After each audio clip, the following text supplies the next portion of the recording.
Talk to somebody about this product. No worry. Well, Chairman and I Talk about it are first. technical support for today's meeting. Should be okay. I think consumers are the best debuggers and feedback givers, I guess. So Eric, I just wanted to get started. I'm not going to guide you through your own introduction. So how about you introduce us in the way you want us to remember you? Yeah, sure. So first of all, Vachami, he's a great friend of mine for many, many years. It's my great honor to join you and to have wonderful evening. And yeah, feel free if you have any questions. So before that, I'd like to share with you a little bit about my personal experience when I was at Stanford for my SEP program, which is back to 2006, actually. And also the Vachami, he told me off for that program, and at that time, and I joined. I can tell you two things I still remember after 14 or 13 years. First of all, I remember the day after I left the SCP program, after I left the Cisco campus, I almost resigned. So, and because I do not know where the magic power coming from, and lived in Stanford campus for summer, I just feel like I wanted to start something, and yeah. Anyway, so WebEx sponsored me, and I just cannot do it. That's one. The two is I really enjoy all the parties, and so quite often I brought my son, and my son already in college now, and asked him, "What do you remember when you were a kid?" He did remember the time when I brought him to all those the great or crazy parties sometimes. So anyway, that's one of the best moments in my career here in Silicon Valley. And interestingly enough, actually, even now, sometimes, it's very lonely or pretty tough journey, right? When you work for a startup company. Quite often, I came back, from Stanford campus, I was somehow fully recharged every time. And that's another thing I want to share with you. I do not know if you have that or not, but at least that's my personal experience. Just anyway, so that's a little bit of story, and yeah, that's pretty much. Feel free to have any questions. So thank you. So I know what you're saying, because I think a lot of us in our batch as well underwent the same metamorphosis. A lot of us stopped what we were doing, re-looked at our lives, changed jobs, moved somewhere else, or completely changed the course of our careers. I think a lot of that was to do with those last few weeks of rethinking our own goals. And I think the clarity and the energy that being with other smart people, I think that's very important. That brings to you a lot more courage to relook at your own lives more than the vision. I think courage precedes the vision. So from leaving the Stanford campus and then going back to WebEx, how did the vision for Zoom start for you? What is it that got you started? Yeah, that's a great question. By the way, I just found another friend of mine also in this call, Chu Ted, also from Singapore. I did not realize you also the same. Good to see you, Eric. I did not know that. You never told me that. It's interesting. And 7 years, I think 7 years after you were there. Yeah, it's awesome. But anyway, so another thing before that, I also, based on what my conversation with Chen, I think your SEP, year, I think you all still connected. I remember 3 or 4 years after I left the campus, at least for our year, for that 2006, I think somehow I only, stay connected with some of my local friends in Silicon Valley. The whole group is not very well connected. I guess probably we do not have a great technology back then. So anyway, and after that, left the campus, right back to, WebEx. Seriously, I just thought about someday I'm going to leave to start something. I just do not know when, because WebEx sponsored me. I had to work there for a while, and because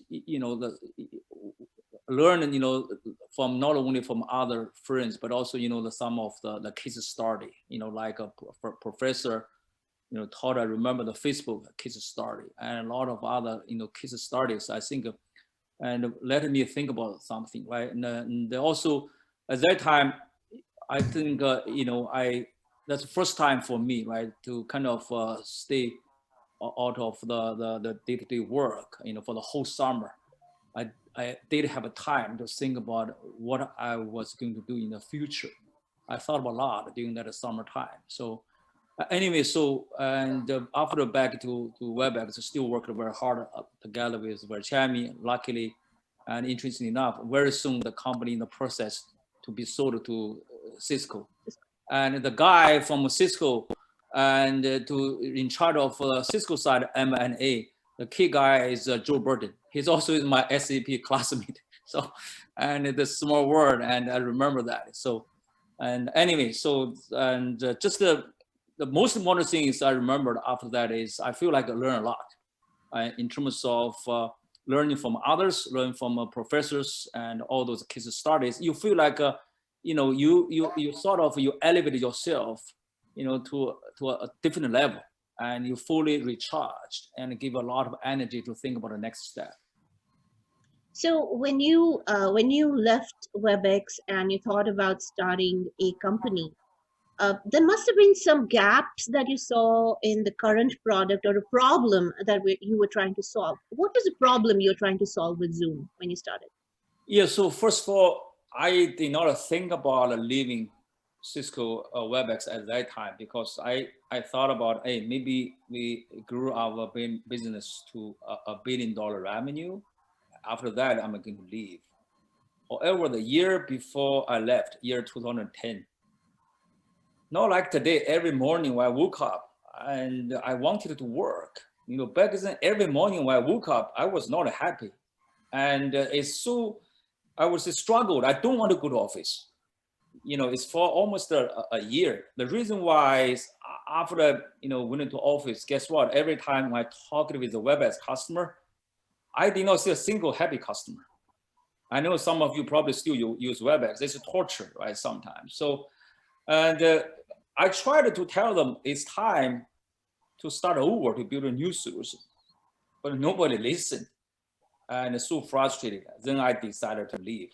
And before I left, I know actually I talked with many customers. They all told me that any other solution they were using at that time, they were also not happy. They tried the Skype, Google Hangout, or GoToMeeting, WebEx, and then I realized because this is kind of a tool, right? People still will use that, but people when they are using those kind of tools, none of them they feel very happy.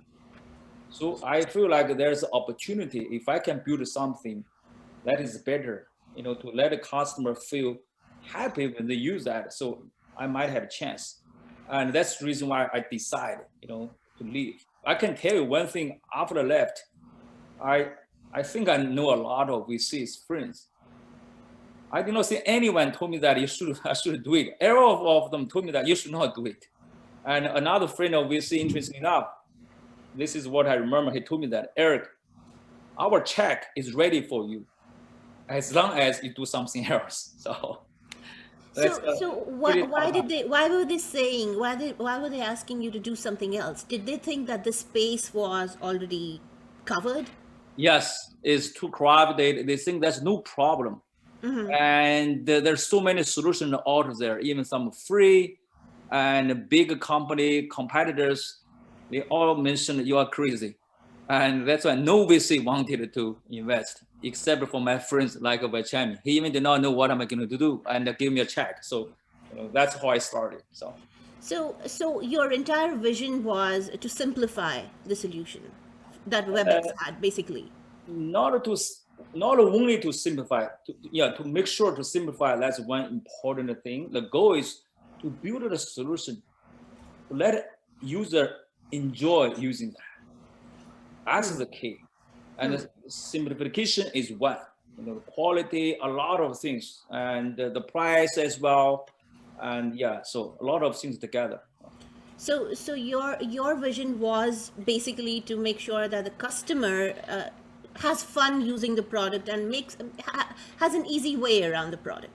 So you were thinking about the customer, and probably other products were thinking about what are the features that new features that they could bring to market. So what you did was basically take the same product and simplified the user's journey into the product. Yeah, right on. Even today, Vachami also know that too. So here, anytime when we try to make a decision, we always think about how to benefit our users. Don't look at it from our perspective, because quite often, you try to make a decision. Everybody try to look at it from internal perspective. Is it good for us for pricing, process, or maybe price or product? How to think about it from an end user, from customer perspective. That's the key. Yeah, and you were sure that your customer is going to be enterprise, right? Because that was the first solution you went to market with. But now everybody's a customer. How has that vision changed? Is there a different usability for example, schools that you thought about in your journey? I think the vision, I do not think vision changed that much, but the way for us to embrace the new use cases completely changed. Because when we started, the goal is to serve for enterprise customers, but we know actually no enterprise customer will buy a solution from a startup. That's why we started from SMB, or maybe actually to start with, we even do not know where to start. And fortunately, I think our first paid customer is the Stanford Continuing Studies Group.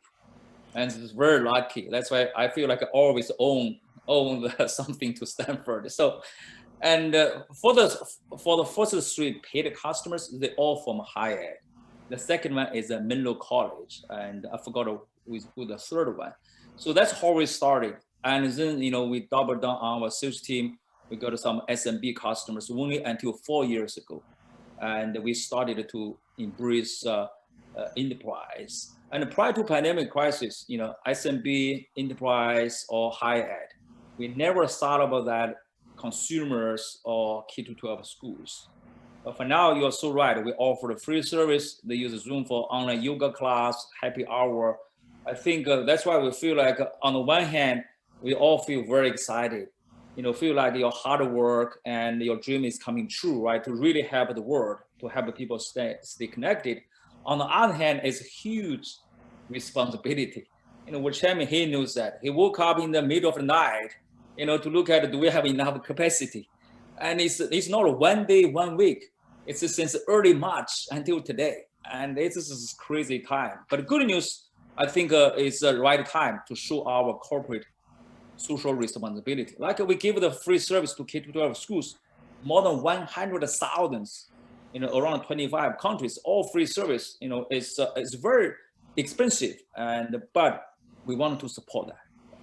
So is that your journey of scaling? Is that how you will scale at some point in time?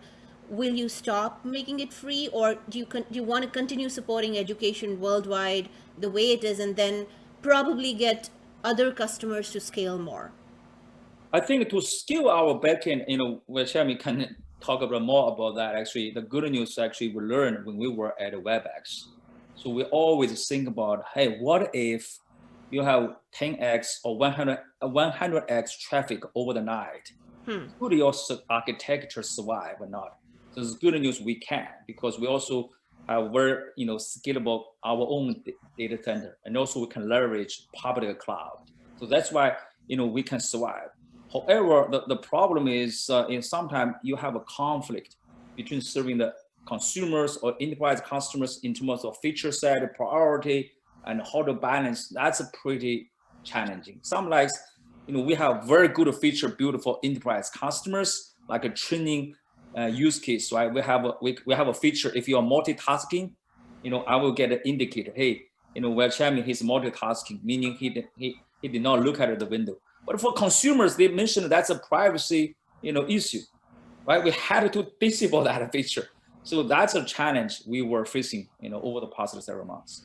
So if your prime customer is going to be schools, because probably that's where you started, and I think your best use case has been education. How do you compare your solution to something like Google's solution? Because that could be your biggest competitor, and they have, even before you guys started, they were already in the space giving free Chromebooks and that entire gamut of education material along with content. So how do you compete with that kind of a competition? Yeah, that's a great question. So when we started, we focused on the high ed, and Google is more like a K to 12 schools, and it's a very different market. And in terms of serving for the high ed, it's very different to offer a solution to K to 12 schools. That's why we have a feature like you have a breakout room session, a lot of specific features built for high ed. Even today, Google still don't have that solution. Google is a great company. I really admire them, but that's not their priority, not their focus. Right? That's why even today, I think even some of the Google employees still use Zoom. So yeah, we know of those people. So how were you able to, I mean, I think this is a very business decision, strategy, and crisis management question. And the biggest feature that, I mean, the biggest response that you had to the pandemic was immediately scaling it to children who had to be at home to study. And I thought that was brilliant. Your strategy around there was brilliant to really get into every possible client account and give them Zoom for free. And they did not have even the time to really compare the solutions before you did that. And I thought that was such a brilliant master move at that point in time. How did you get to that space? What was the moment in time when you realized, oh my God, pandemic, and this is where I need to be? So on the personal front, my kids here in a Hacker school, and the school mentioned, that next week, you have to go back to online. I realized, wow, there's so many schools like that. So what if we give it a tool like this? And also, it also boils down to our company's value. Our company value is just one word: care. So meaning care about the community, customer, company, teammates, as well as ourselves. To care about the community and society where we live, that's always our number one priority, right? That's a no-brainer. When we decided to go with free service to all the K-12 schools, I think our team unanimously, agreed, yes, let's do that. And over the weekend, we added more servers, and also tried to, notify those K-12 schools, right? Because kids, they are the future. And we also want Zoom to be remembered for being a good company to help the world, to help people stay connected. That's why, looking back, seriously, that's a no-brainer. I do not think anyone challenged that. Why do you want to offer the free service? So even today, what Chairman knows that we offer the free service. We add lots of service. It's pretty expensive, but we all feel very excited to have an opportunity to do that. So just like Google has the content end of it, the hardware end of it in terms of Chromebooks, and of course a big Google Cloud everywhere, a scalable Google Cloud, which helps them scale their business. Do you think the path of Zoom forward, especially with this sector, education and training sector, is also going to have you induct other products into this entire chain? Because I know that for work for home, you did introduce a hardware product. Are you going to do the same with the schools? I think probably, for now, that's not our top priority to monetize, but it is a very important market, for other reasons, right? It's, especially when you further grow your business, you want to employ to feel like they are part of some even bigger dream, right? How they can contribute back to the society. Having said that, I think we wanted always to have a solution for the education. Prior to this pandemic crisis, I think we were focusing on high ed.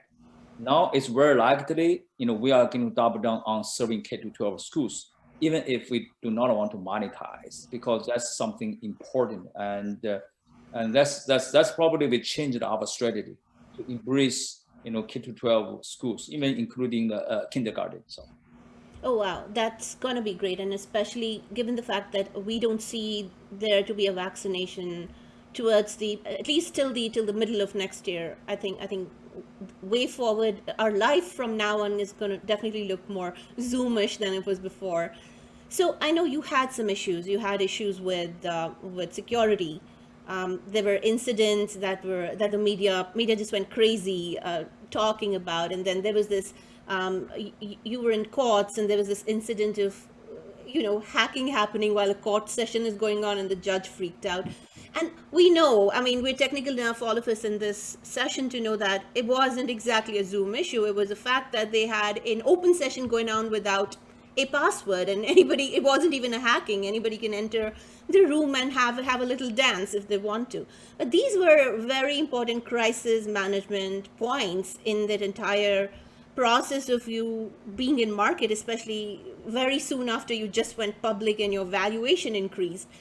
What are the best crisis management strategies that you applied is my first question. And a follow-on question to that is, what did you learn from this? I think, first of all, I still think that's our problem. Looking back, we cannot blame those users. They share the Zoom ID, a lot of things, because this is the reason why for us how to embrace the consumers, because normally we have more security features than any of our competitors. However, the way for us to work together with customers used to be, we work together with the enterprise CIO, right? For a while, they evaluate the Zoom service, enable or disable features, and they have a formal onboarding process. But those consumers, in even K-12 schools included, quite often they do not have IT team. So looking back, I think I made a huge mistake. I never thought about that. So not only do we offer the service to them, but also we should play a role for IT, right? To help them enable some features by default, enforce that, make it mandatory, right? Say it's either password or waiting room, something like this. But anyway, if we will learn a lesson, I think overall, that's because I lived in Silicon Valley for a long time. I learned from many other leaders, mentors. I think, when you are in the middle of a crisis, always remember, your company's value, right? That's why keep everything open and transparent. You make a mistake, just to tell others, sorry, I messed up. This is a mistake. This is our plan. We're going to fix that. That's it.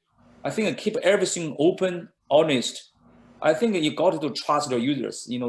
Given some time, they will know this is a company they can trust, or this is a company they cannot trust. So integrity is number one thing for every company, right? So that's why, looking back, we were working very hard. We even don't want to kind of spend too much time talk about those negative PR. We say, hey, just move forward, but do take it seriously. That's why we freeze a new feature for 90 days and hire a lot of even new CISO and also the great security engineers, and double down, triple down on our internal process, look at what we can do differently.